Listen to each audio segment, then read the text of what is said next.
제목을 지금은 깨어있을 때라고 제목했는데, 제목을 정하고 난 다음에 제목을 이렇게 정하면 어떨까? 낮에 속한 자, 밤에 속한 자, 혹은 낮의 사람, 밤의 사람, 이렇게 방설했어요. 그래도 깨어있을 때란 말이 좀 더 우리에게 이렇게 좀 임팩트를 주는 단어라서 지금은 깨어있을 때, 그렇게 제목을 선택했습니다.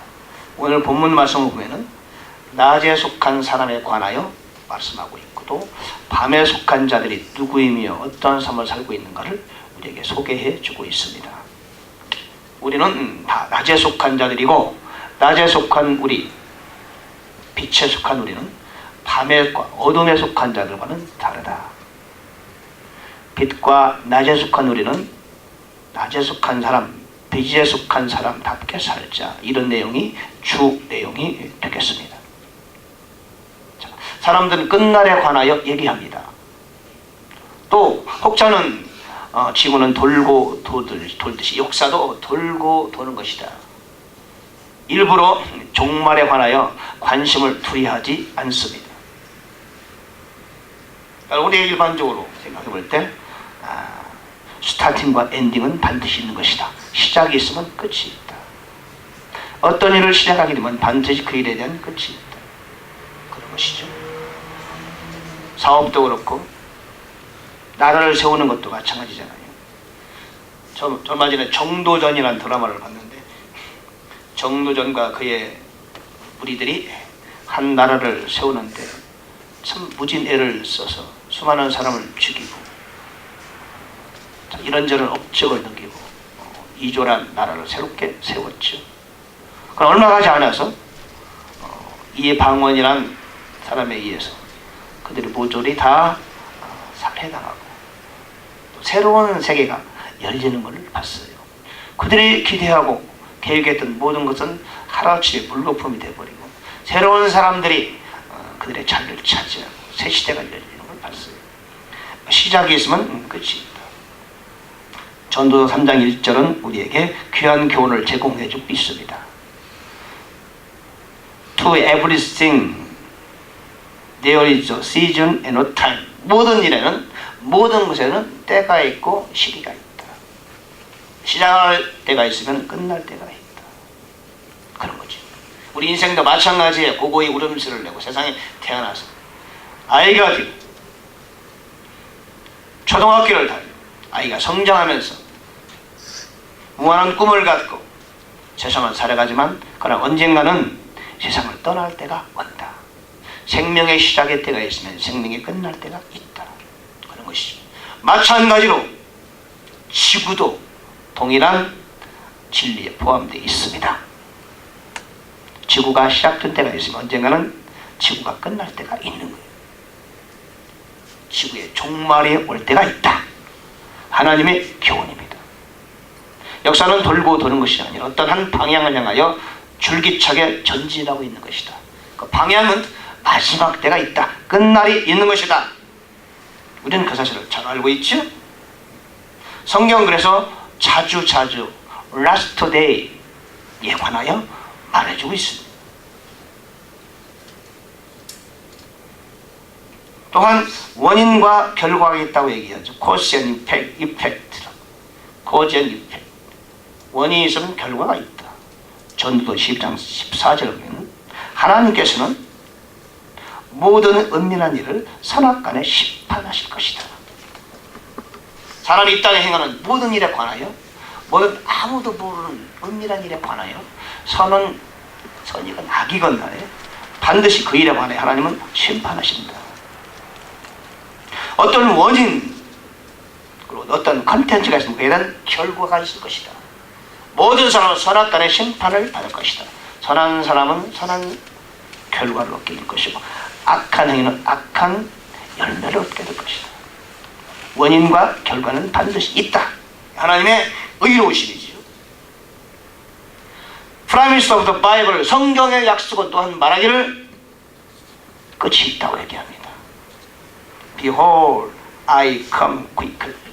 계시록 12장 21절에 Behold, I come quickly, and my reward is with me to give every man according as his work shall be. 너에게 줄 상이 내게 있어서 모든 각 사람의 행위에 따라 내가 상을 줄 것이다. 와서 주님 오시는 그날에 모든 사람에게 그의 행위에 따라서 상을 줄 것이다. 오신다는 얘기죠. 반드시 올 것이다. 그래서 사도 요한은 계시록을 다 쓰고 난 다음에 하늘의 모든 광경을 바라보고 지구상에 일어난 환란의 광경을 바라본 이후에 주여 아멘 오시옵소서 라고 소리쳤습니다. 자, 그래서 끝날은 반드시 있다는 거죠.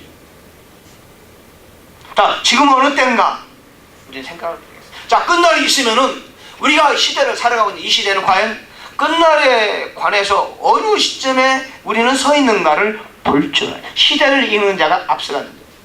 누가 지혜자냐? 누가 강한 자냐? 누가 그레이트한 자냐? 시대를 읽을 줄 아는 사람이 앞서가는 자예요. 그 사람이 위에 서 있는 자예요. 그 사람이 더 많이 더 큰 자예요. 시대를 읽을 줄 아는 것이다. 내가 살아가는 이 시대에 과연 어느 시대인가, 우리는 어느 시점에 서 있는가를 알아야 되는 거예요. 그렇죠? 마라토너가 40초 19m를 달리는데 지금이 중간 지점인가? 마지막 스퍼트를 할 때인가를 알아야 전략을 세울 거 아니에요. 지금 뛰고 있는 이 시점이 마지막 스퍼트를 해야 될 때다. 그러면은 젖먹던 힘을 다 내서 마지막 힘을 다 쏟아 부어야 결승점을 통과할 거 아닙니까? 메달을 뜰 거 아닙니까? 우리가 서 있는 이 시점이 어느 시점인지를 알아야 우리가 거기에 대해서 나름대로 인생 전략을 세울 거 아니에요. 그렇죠? 그걸 모르면은 어떻게 가야 할지, 무엇을 해야 할지 판단할 수가 없어요. 나를 보고 내 주위를 바라보고 역사의 관점에서 세상을 바라볼 수 있는 안목을 가져야 되겠다. 무엇보다도 하나님의 나에게 주신 안목을 넓혀보자. 그런 얘기죠. 사람들은 다른 데 쳇바퀴도 다른 지가 막 열심히 하지만 계속 한 곳에 돌고 있는 그런 경우, 그렇게 살아가는 사람이 너무 많아요. 밖도 보고 위도 보고 멀리 보고 다른 이들도 바라보고 너 나도 보고 나를 놓고 위에서 나를 보기도 하고 하나님의 안목으로 나를 보기도 하고 때로는 회개하고 때로는 돌이키고 때로는 가슴을 치고 때로는 꿈과 소망을 갖고 때로는 추구하고 때로는 찾고 그래야 될 거 아니겠습니까? 지금 시점이 어느 때냐? 사도행전 5장 1절에 보니까 때와 시기에 관하여는 내가 너에게 쓸 필요가 없다 그랬어요. 성경에는요 the time and the season 이란 말이 그 day and hour 마가복음 13장 32절에는 the day and hour는 아무도 모른다. 아들도 모르고 천사도 모르고 아버지만 아신다. 지상 재림에 관한 얘기죠. 사도행전 1장 7절에도 말씀하시기를 때와 시기는 아버지의 권한에 있다. 오직 성령이 너희가 의심하시면 너희가 권능을 받고 복음을 증언하는 증인이 될 것이다. 여기 보니까 the time and season 그랬어요. 여기서 말하는 time은 해를 가리킵니다. 해. 한때, 두때, 반때. 계시록에 나오잖아요. 한때, 두때, 반때. 한때는 1년이에요. 두때도 2년이에요. 반때는 반년이에요. 성경에서 때를 말할 때는 1년을 주로 말하고 있죠. 연, 주님이 언제 오시나? 연, 그 해를. 시즌, 봄, 여름, 가을, 겨울. 시즌에 관한 너에게 내가 쓸 필요가 없다. 왜냐하면 너희는 안다. 뭐라느냐? 주의 날은 밤에 도둑같이 이른다. 주의 날은 어떻게 한다고요? As a thief in the night. 밤에 도둑처럼 임한다. 그 말이에요. 도둑이 내가 몇 시에 도둑질을 갈게. 루팡 그렇게 얘기하더라. 루팡. 그래도 루팡은 12시에 내가 다이아몬드 300크레트짜리를 훔치러 가겠습니다. 모든 형사 지키고 있는데 진짜 12시에 가져가잖아. 세상을 울리는 그야말로 궤도 루팡, 전설적인 도둑은 그렇게 예고하고 가져간지 모르지만 주님 오실 때는 그렇게, 보통 도둑들은 그렇게 안 하잖아요. 몰래 다 잠들 때 다 살펴보는, 연구를 충분히, 여러분 도둑들이 도둑질할 때 얼마나 연구를 많이 하자세요? 수십 번 수백 번을 그 집을 간대요. 그 주인과 식구들의 버릇을 다 파악한대요. 매시집이 어떤 일이 벌어지고 그 집 개는 어떤 고기를 좋아하고 다 파악. 그래서 연구하고 퇴로는 오르고 들어갈 때는 어디로 들어가고 도망갈 때는 어디로 도망간다. 예를 들면 경찰 오는 시간은 뭐 2분이다. 1분 50전에 훔치고 달아야 된다. 연구를 많이 한답니다. 왜? 살짝 가져가. 도둑은 그렇게 오는 거지. 자, 우리는 잘 알아요. 이 밤에, 지금은 밤의 시대. 밤의 시대. 예수께서는 밤에 도둑같이 살짝 오시는 거예요. 아무도 모르지요. 근데 우리는 아는 거예요. 왜? 우리는 밤에 도둑처럼 오신다는 걸 안단 말이에요. 마태복음 12장 24장 43절에 그러나 이것을 알라. 만약 집 주인이 도둑이 어느 경전에 올 줄 알았더라면 깨어있어 자기 집이 뚫리지 않게 하였으리라. 그러므로 너희도 준비하고 있으라. 너희가 생각지 않은 시각에 사람의 아들이 올 것이다. 도둑이 어느 경점, 여러분 밤은 네 경점이 있어요. 유대인에는 네 경점이 있어요. 첫째는 초저녁, 저녁 6시부터 9시까지. 한밤중 9시부터 12시. 다 굴 때 12시, 3시. 동틀 때 3시부터 6시. 네 경점이 있다는 말이에요. 우리가 깨어있으면 도둑이 어느 경점에 올 걸 안다. 깨어있는 사람은 주님께서 언제쯤 올 것이 안다. 이런 뜻이에요. 이 말이. 이 사도전 5장 1절 이하를 쭉 읽어보면은 깨어있는 사람은 주님이 언제쯤 올 것인가를 대강 아는구나. 그걸 알 수 있어요. 낮에 숙한 사람은 주님께서 언제 오실지 아는구나. 오늘 마태복음 24장 43, 44절도 마찬가지로 너희들이 깨어있기만 한다면 도둑이 어느 경쯤에 올 줄 알고 준비하면 될 거 아니겠는가. 이런 뜻이에요. 우리는 알잖아요. 살후 2장 4절 이후에 주의 날은 갑자기 오는 게 아니라 먼저 멸망의 사람 그 존재가 출현하게 될 것이다. 적그리스도가 먼저 출현하는 거예요. 주님이 공중에 재림하시기 전에 어떤 현상이 생긴다? 먼저 불법의 사람, 멸망의 사람, 엔티크라이스트, 적그리스도가 출현한단 말이에요. 출현해요. 그리고 그가 온 지구상의 모든 백성들의 존경과 추앙을 받는다는 말이에요. 박수갈채를 받는다는 말이에요. 그러나 그걸 우리는 안단 말이죠. 너는 영웅이 아니야. 너는 가짜야. 후르꾸야. 너는 적그리스도야. 주님 오실 때가 가까이 왔네. 그가 전 세계를 휘젓고 다니면서 평화의 사자로 오면서 세계의 모든 문제를 해결을 적재해 준단 말이에요. 국가의 분쟁 문제, 환경의 문제, 핵 문제, 경제, 먹고 사는 모든 문제 다 해결해 주고 다닌단 말이에요. 영웅으로 등장하는 그가 등장하면서 본격적으로 활동할 때 우리는 주님 오실 때가 가까이 왔구나. 저가 바로 적그리스도네 안단 말이에요. 왜? 우리는 깨어 있으니까. 우리는 깨어 있기 때문에 그가 바로 엔티크라이스트 안단 말이에요. 그래서 주님 오실 때가 됐구나. 다 됐구나. 사람들은 모르죠. 그가 와서 안전하다 나오잖아요. 얘기요. 평안하다, 안전하다.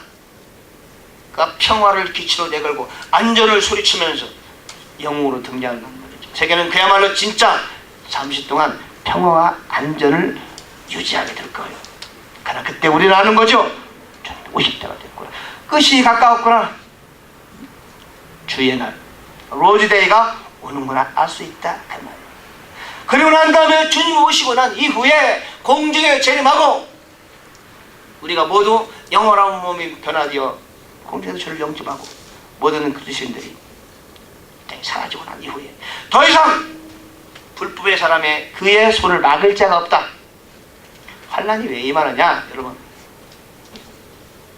지금은 교회가 이 땅에 존재해요. 그러므로 사탄이 활동하지만 막아요. 누가 막아? 교회가 막는 거예요 여러분.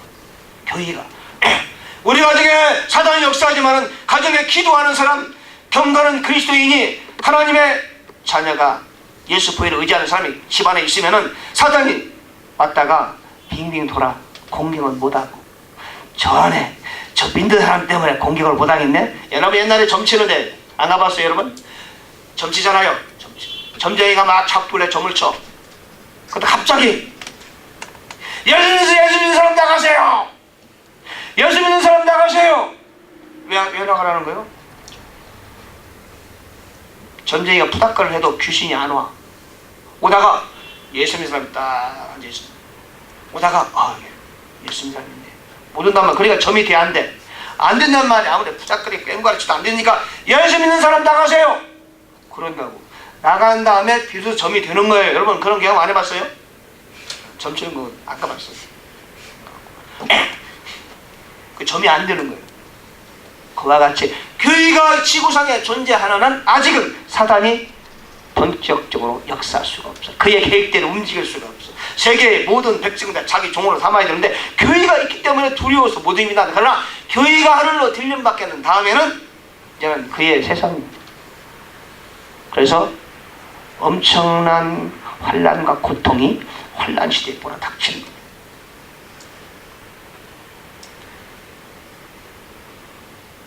주의 날이 가까이 오고 있죠. 우리는 알고 있어요. 지금은요 일루미나티, 프리메이슨이 자기 모습을 감추잖아요. 여러분 한 30년 전만 해도 나는 상상도 프리메이슨 이런 얘기 이를 듣지도 못했어요. 신학교하고 뭐 목사들 세계에서도 일루미나티, 프리메이슨 이런 말이 한마디도 안 했어요. 그런 책이 나오질 않았어요. 다 차단했죠. 지금은 너도 나도 다 알아요.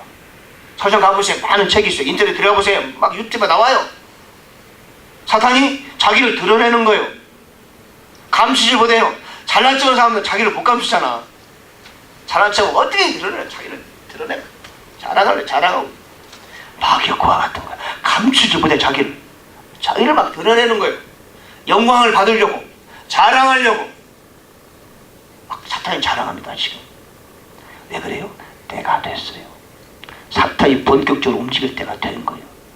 근데 그가 더 이상 참을 수가 없어요. 드러나 버렸어요. 그래도 모르는 사람은 몰라요. 우리가 잘한데 우리에게 지혜를 주는 사람만이 그걸 간파하게 되는 것이죠. 그래서 지금은 깨어있어야 될 텐데 4절에 보니까 형제들아 너희는 어둠 속에 있지 아니하는다. 그날이 도둑같이 너희를 덮이지. You are not in darkness.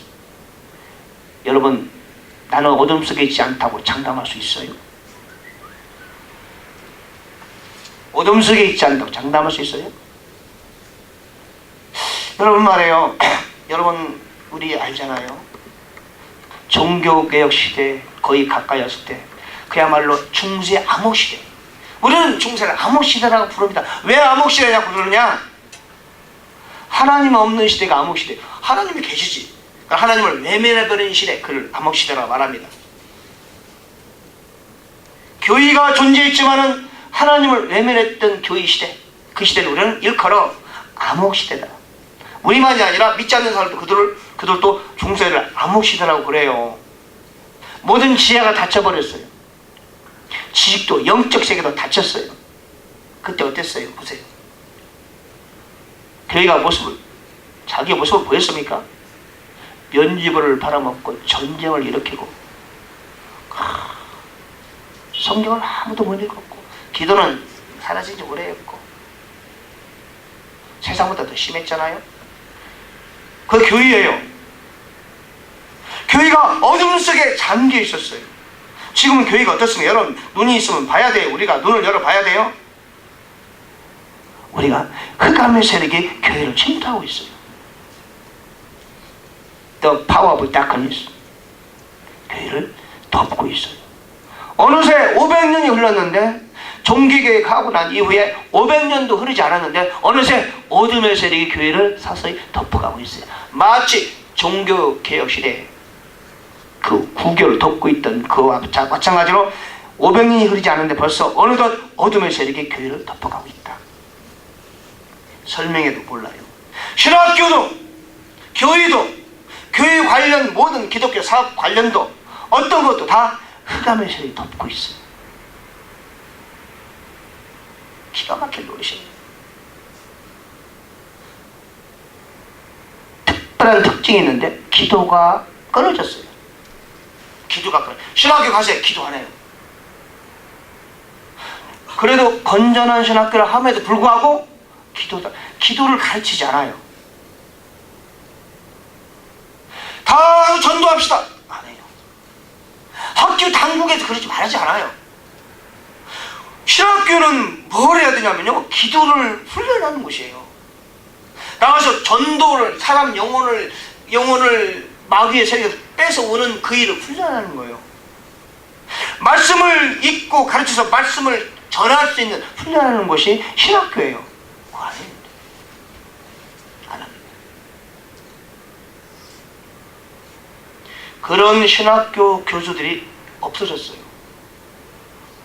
그 교수들이 신학교에서 배울 때 안 배웠어요. 그들을 가르치던 사람도 그렇게 안 배웠어요. 몇 세대가 흘러버렸어요. 이미.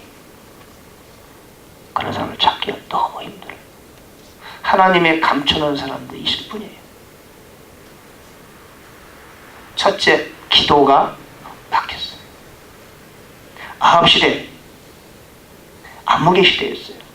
남유다는 괜찮았죠. 그래도 왕들이, 하나님을 두려워하는 왕들이 여전히 있었어요. 북이스라엘은 여로보암 시대부터 아합 시대까지 하나님을 배역하는 왕들이 존재했고, 그들은 하나님의 선지자를 하나씩 퇴출시켜버리고 바알과 아세라 선지자를 정치 뭡니까? 어드바이서로 세웠어요. 선지자가 있긴 있었지만 두려워서 다 숨고 있었고 기도하는 사람이 없었어요. 하나님은 그때 사람을 일으켰는데 엘리야 어떤 사람이요? 기도의 사람 엘리야를 세웠어요.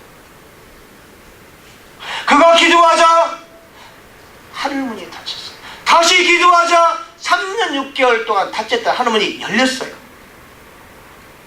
구약 선지자의 대표적인 기도의 선지자는 엘리야예요. 아합 시대에 하나님께 선지자를 내보냈는데 그 선지자는 기도의 선지자였어요. 기도로 450명 바알 선지자와 대결해서 그들을 이기고 그들을 다 죽였어요. 여러분, 기도가 식어진 시대예요. 기도가 식어는 교회는 암흑 시대가 다가옵니다. 기도가 떠나간 가정도 암흑의 어두움이 들이옵니다. 기도가 떠난 신학교 더 이상 영의 세가 닫혀버려요. 기도 없는 교회 마찬가지예요. 암흑의 가장 큰 특징은 기도가 식어져요. 가장 중요한 것은 무슨 일이 있더라도 기도를 타져야 돼요. 오늘 집을 나서기 전 기도했나요? 나의 앞길 막는 친구 위에 기도했나요? 나의 일생 다가도록 기도할 것이니까. 기도할 때 성경도 열리고 깨달음도 열리고, 기도할 때 악한 영이 떠나가고, 기도할 때 내가 살아나고, 기도할 때 하늘문이 닫히고 하늘문이 열리고, 기도할 때 하나님이 움직이시고, 사단의 견고한 진이 치명상을 입게 되고, 기도할 때 내가 영성을 얻게 되고 능력의 사람으로 변모되는 것이죠. 기도하면서 나의 사역을 찾아가는 것이며, 기도할 때 하늘의 상급이 쌓여가는 것입니다. 깨어있다는 건 무엇이냐? 기도하는 거예요. 성경에는 be observer라는 말 많이 나옵니다. 정신을 차려라. watch, 깨어있어라. 불에 항상 같은 단어로 병행하여 등장합니다. 우리는 기도해야 합니다. 나 자신을 기도로 훈련시켜야 합니다. 깨어있으면 어떻게 깨어있어야 돼요? 세상에 빠지지 말아야 돼요. 세상. 누가복음 16장에 보면 부자와 나사로 얘기가 나오죠. 부자는 호화로이 열락했어요. 나사로는 가난하다 보니까 먹는 문제 해결하기 위해서 세상을 연락할 수 있는 그런 겨를이 없었어요? 부자는 너무나 여유가 많다 보니까 세상을 즐겼어요. 날마다 호화로 연락 잔치를 베풀고, 잔치 베풀면 친구를 초청하잖아요. 친구를 초청해 날마다 좋은 얘기하고 좋은 음식을 먹고 좋은 즐거움을 만끽했어요. 그게 세상이에요. 세상은 뭐예요? 세상에 있는 것들을 사랑하지 말라. 세상에 있는 모든 건 육신의 정욕고 안목의 정욕고 이 세상의 자랑이다. 자기를 자랑하고 육신을 즐겁게 하고 눈을 즐겁게 하는, 귀를 즐겁게 하는 그런 세상에 깊숙이 빠져버렸어요. 물질이 그를 그렇게 만들었어요. 그가 하나님을 믿지 않았다, 예수를 안 믿었다, 예수님은 그때 없었습니다. 물론 하나님을 두려워하지 않았다 이런 얘기 없어요. 다만 그는 날마다 호화로이 잔치하고 놀았다. 나사로는 그의 문 밖에서 먹을 것을 먹기 위해서 그냥 목숨을 연명했다, 그렇게 나오는데 장면이 바뀌어 부자는 지옥 갔어요. 왜 지옥 갔어요? 구약시대일 때는 이미 이전에 구약시대는요, 나의 주어진 삶을 너는 어떻게 보냈느냐, 하나님을 기쁘게 하는 삶을 살았느냐, 너를 기쁘게 살았느냐, 이걸 보는 거예요. 나사로가 기도를 많이 했다 이런 얘기는 없죠. 그걸 믿음이 참 좋았다 그런 얘기는 없어요. 그러나 그는 세상을 즐길 여지가 없었어요. 세상을 즐겼던, 세상에 빠져있던 그 부자는 지옥에 떨어지고 말았어요. 오늘날 우리를 유혹하는 것은, 어찌 보면 죄보다도 더 중요한 것은, 더 강력한 유혹의 무기는 세상에 빠지는 거예요. 그렇죠? 세상에 관심을 갖는 거예요. 사람들의 관계, 세상의 이런저런 물질, 명예, 내 눈과 귀를 즐겁게 하는 그 어떤 것들이 나를 빠지게 하는 것이죠. 세상에 빠지지 말자. 두 번째는 always abounding in the work of the Lord. 고전 15장 58절에 보니까 Therefore, my beloved brethren, be you steadfast, unmovable, always abounding in the work of the Lord. For so much as you know that your labor is not in vain in the Lord. 나의 사랑하는 형제들아, 견고해라. 견고해라. 흔들리지 말라. 여러분, 우리는요, 견고한 신앙이 필요해요. 흔들리지 말아야 돼요. Abounding in the work of the Lord. 주 앞에서 일을 좀 많이 해라. Always. 주의 일을 항상 넘치도록 해라. 주의 일을 abounding 하라 하는 말이에요. 주의 일을 넘치도록 하라. 니들이 아는 것처럼 as you know, 너의 your labor is not in vain. 너의 모든 수고가 주 안에서 헛되지 않다. 세상에 빠지지 말고 견고하며 흔들리지 말며 주의 일을 넘치도록 할 수 있는 한 주의 일을 열심히 하자. 왜냐하면 우리가 아는 것처럼, 성경이 말하는 것처럼 우리의 모든 수고는 결코 주 안에서 헛되지 않는다. 아멘. 이 땅에서도 주님이 주실 때는 주실 것이고, 이 땅에도 주지 않던 하늘에도 상급이 쌓여질 것이다. 그런 뜻이죠. Pray always. 누가복음 20장 31절, 마태복음 20장 41절. Pray always. 기도해라. 기도가 너무너무 중요합니다. 기도가 되면 모든 게 잘 돼요. 기도가 안 되면요, 꼬이기 시작해요. 기도가 안 되잖아요? 뭔가 꼬여. 왜? 사탄이 살살 움직이기 시작하는 거예요, 지금. 내가 기도를, 나에게 주어진 기도의 시간이 있어. 여러분 각자에게 있어. 여러분이 알아요. 기도해보세요. 그러면 너는 이 정도 해야 돼. 그거 있어요. 하루를 지나면 내가 좀 기도가 부족했는데 좀 더 해야 되는데, 오늘은 기도를 충분히 했어. 배가 부르네? 영적 배가 불러. 그런 느낌을 가질 수 있을 거예요. 조금이라도 깨어있는 사람은 그런 느낌이 있어요. 있어요? 목사님, 저는 잘 모르겠는데. 당신은 눈치가 심각한 사람이에요. 영적인 그 양을 가져야 돼. 배고프면 그저 밥을 한 끼 먹어, 밥 더 먹고 싶네? 그런 것처럼 영적인 그 고품이 있어야 돼요. 영적인 만족감을 늘 가져야 돼요. 오늘은 영적인 만족감 배부르네. 자야지. 오늘 배고픈데 밤에 기도 더 해야 되겠다. 이런 느낌을 가져야 됩니다, 여러분. 그건 살아있는 사람. 기도해야 돼. Pray always. 너무너무 중요해요. 이것이 우리의 살 길이에요. 여러분, 우리가 사는 길은 기도하는 것이다. 이렇게 생각하세요. 아멘. 기도하는 것만이 내가 사는 길이다. 내가 할 수 있는 일 이 땅에서 기도하는 것밖에 더 있겠느냐. 난 다른 거 없어. 아무것도 가진 거 없어. 그러나 나는 무릎 꿇고